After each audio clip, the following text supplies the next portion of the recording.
Assalamualaikum warahmatullahi wabarakatuh. Diagnosis kesulitan belajar oleh Dewi Rustato Fauziah.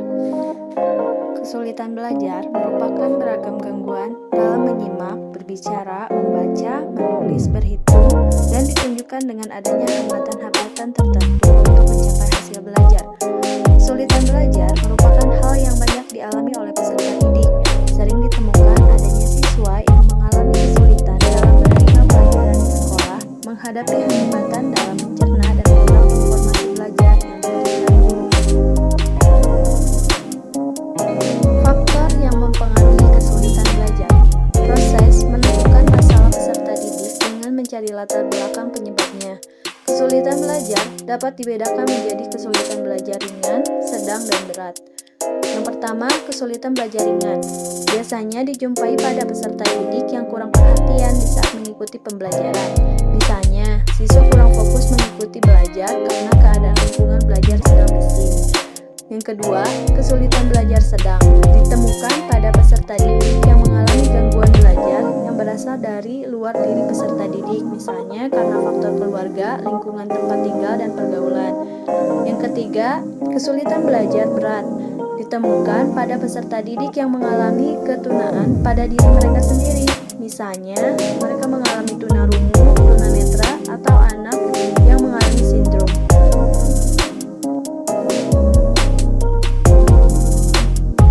Jenis-jenis masalah belajar. Yang pertama ada learning disorder atau kekacauan belajar. Keadaan di mana proses belajar seseorang terganggu karena timbulnya respons yang bertentangan. Yang kedua, learning dysfunction. Proses belajar yang dilakukan siswa tidak berfungsi dengan baik, meskipun sebenarnya siswa tersebut tidak menunjukkan adanya subnormalitas mental, gangguan alat indera, atau gangguan psikologis lainnya. Yang ketiga, underachiever. Siswa memiliki tingkat potensi intelektual yang tergolong di atas normal, tetapi prestasi belajarnya tergolong rendah. Yang keempat, slow learner atau lambat belajar adalah siswa yang lambat dalam proses belajar sehingga ia membutuhkan waktu yang lebih lama dibandingkan sekelompok siswa lain yang memiliki taraf potensi intelektual yang sama. Yang kelima, learning disable, ketidakmampuan belajar. Gejala di mana siswa tidak mampu belajar atau menghindari belajar. Karakteristik siswa yang mengalami kesulitan belajar. Yang pertama, prestasi belajar rendah. Kedua, usaha yang dilakukan dalam belajar tidak sebanding dengan hasilnya. Yang ketiga, lamban. Yang keempat, sikap acuh dalam mengikuti pelajaran. Yang kelima, menunjukkan perilaku yang menyimpang. Dan yang keenam, emosional.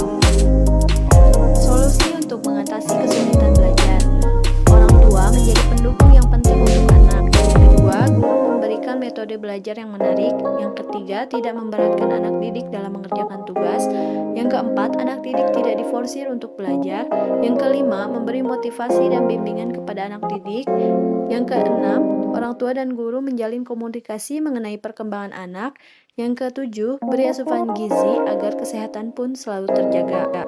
Kesimpulannya, kesulitan belajar merupakan sebuah permasalahan yang menyebabkan seorang siswa tidak dapat mengikuti proses pembelajaran dengan baik seperti siswa lain pada umumnya, yang disebabkan faktor-faktor tertentu sehingga ia terlambat atau bahkan tidak dapat mencapai tujuan belajar dengan baik sesuai dengan diharapkan.